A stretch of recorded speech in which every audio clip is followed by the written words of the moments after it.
जय हिंद साथियों, आज हमारे साथ जुड़ चुके हैं पूर्वांचल महापंचायत पार्टी के प्रदेश अध्यक्ष मिंटू राजभर जी। सीधे तौर पे बात करेंगे कि राजभर समाज के लिए काफी लड़ते रहते हैं। और हाल ही में जो हमारे मंत्री जी हैं ओम प्रकाश राजभर जी, जिनके घर पे करोड़ों की चोरी हो जाती है और उनकी एफआईआर 1 महीने बाद होती है। सीधे तौर पर सवाल ये उठता है कि जब मंत्री के घर ही चोरी हो जा रही है तो किस तरह की कानून व्यवस्था है। पहले तो आपके सभी चैनलों को, दर्शकों को ढेर सारी शुभकामनाएं और बधाई मिंटू राजभर जी की ओर से और पूर्वांचल महापंचायत पार्टी की ओर से। आपने जो चोरी की बात कही है, तो जब मंत्री के ऊपर ही अगर चोरी हो जाता है, उनकी एफआईआर भी 1 महीने बाद होती है, तो आम जनताओं के क्या हाल होता होगा वो आप भली भांति जानते भी होंगे। योगी सरकार बराबर कानून व्यवस्था की वो दुहाई देते हैं कि हमारे यहाँ कानून व्यवस्था, आरोपी दर कांपते हैं, अपराधी दर कांपते, तो ये इतना बड़ा चोरी का अपराध करोड़ों का हो गया। देखिए, मंत्री जी तो खुद ही अपने स्वीकार कर रहे हैं कि 1 महीने बाद हमारा एफआईआर हुआ, तो हम कैसे मान ले कि अपराधी कांप रहे हैं, अपराधी जेल में जा रहे हैं, जमीन के अंदर जा रहे हैं।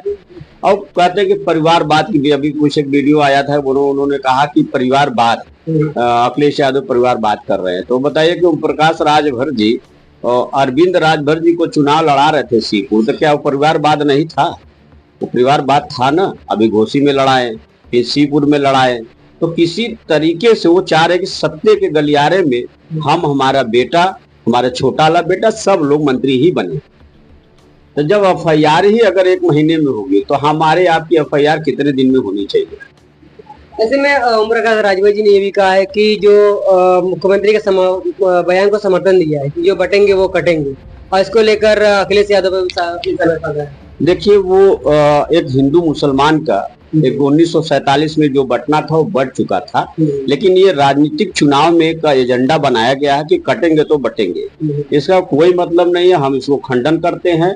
और माननीय मुख्यमंत्री जी कहे तो उनका व्यक्तिगत बयान होगा, लेकिन हिंदुस्तान में जो 125 करोड़ में 20 करोड़ तक, हमारे याद है कि 20 करोड़ तक मुस्लिम भी हैं, सारे लोग धर्मगुरु, सारे लोग मिलके हैं। तो कहीं ना कहीं ये भारत एक चिड़िया है, और यहाँ हिंदू, मुसलमान, सिख, ईसाई सारे लोग बसते हैं। और ये जो थोड़े थोड़े होते हैं दंगा फसाद, ये तो अब समाप्त भी हो गया, अब लोग का मानसिकता भी खुल चुका है, और ऐसा नहीं होगा और न होगा भी। ये खाली एजेंडे बना के कटेंगे तो बटेंगे। हो सकता है कि माननीय योगी जी का पर्सनल ही वक्तव्य होगा, लेकिन आज भी अगर देखा जाए तो हिंदू मुसलमान एक साथ में बैठकर कभी उनके शादी में जाते हैं, वो हमारी भी शादी में आते हैं।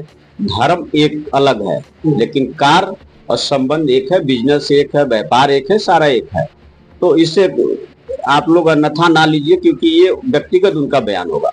कहीं ना कहीं जो चुनाव दो चरणों का चुनाव है, चुनाव चल रहा है, इसमें तारीखों का लेके जो तारीख आई थी उसके बाद 10 दिन बढ़ा दिया गया है, तो क्या लगता है कि ये इनका जो नारा है वो सफल नहीं रहा गया? देखिए, असल बात क्या है, आप चुनाव की बात कर रहे हैं, तो जिसकी सत्ता होती है उसी की भैंस होती है, ये सारे लोग जानते हैं। लेकिन मैं सारे वोटरों से एक चीज को अपील करना चाहता हूँ कि बहुत सोच समझ के अपना मतदान करें, ताकि थोड़ा सा लुभाव में ना आए। कटेंगे तो बटेंगे, ये नारा बस नारा तक रहेगा, न कोई कटेगा न तो कोई बटेगा। न हिंदुस्तान जब से आजाद हुआ 1947 के बाद से न बटा न कटा। ये तो बटना होता और कटना होता तो न जाने कब को 1947 के बाद ही से कट गया होता, लेकिन ये 2017 से कटने और बटने का नाम चल रहा है। ऐसे में किस तरह से राजभर जी की, अगर से हम ओम प्रकाश राजभर जी के ऊपर थोड़ा सा आते हैं कि अगर से वो 1 महीने बाद, एक मंत्री होकर 1 महीने बाद एफआईआर करवा रहे हैं, तो आम जनता किस तरह से काम करेगी? क्योंकि वो मंत्री हैं, अब उनके घर चोरी हो जाना एक बड़ी बात है। देखिए, उन्होंने अभी तो एफआईआर बता रहे कि 4 से 5 लाख बता रहे थे, लेकिन 4 से 5 लाख कई करोड़ों का मामला है। इसकी सीबीआई जांच होनी चाहिए, ताकि ओम प्रकाश राजभर जो कह रहे हैं कि एफआईआर 1 महीने बाद उनको बेटे ने अपने लखनऊ के हजरतगंज कौन से थाने में इन्होंने एफआईआर के लिए किया है, तो मैं बता देना चाहता हूं कि बताइए कि अगर एक मंत्री के बेटे का एफआईआर अगर 1 महीने में होगा, तो आम जनता की एफआईआर कितने दिन में होगी? ये तो गुमराह करने वाली बात है। ये खाली राजभर समाज को गुमराह कर रहे हैं, और गुमराह करते रहे और कर भी रहे हैं। अभी देख लीजिए, अभी इन्होंने कहा, अभी इनका प्रवक्ता, प्रदेश प्रवक्ता बोला था कि महंगाई कहाँ। अरे महंगाई नहीं है तो तुम भारतीय जनता पार्टी छोड़ के जब सपा में थे तो महाराज जी को आप भेज रहे थे मठ में। अब आज भारतीय जनता पार्टी में हो गए तो महाराज जी को कह रहे हैं कि हम मुख्यमंत्री जी हैं।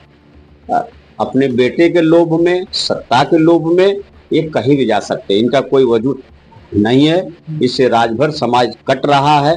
भारतीय जनता पार्टी में चाहे अदर जगह जहां भी उनकी बढ़िया आरक्षण की बात कर रहे थे, आगे भी आरक्षण की बात चल रही थी, हम लोग को ऐसा लग रहा है कि खाली गुमराह किया जा रहा है और कहीं ना कहीं आने वाले दिन में अपनी पार्टी खुद बनाकर लोग आगे बढ़ने का काम करें।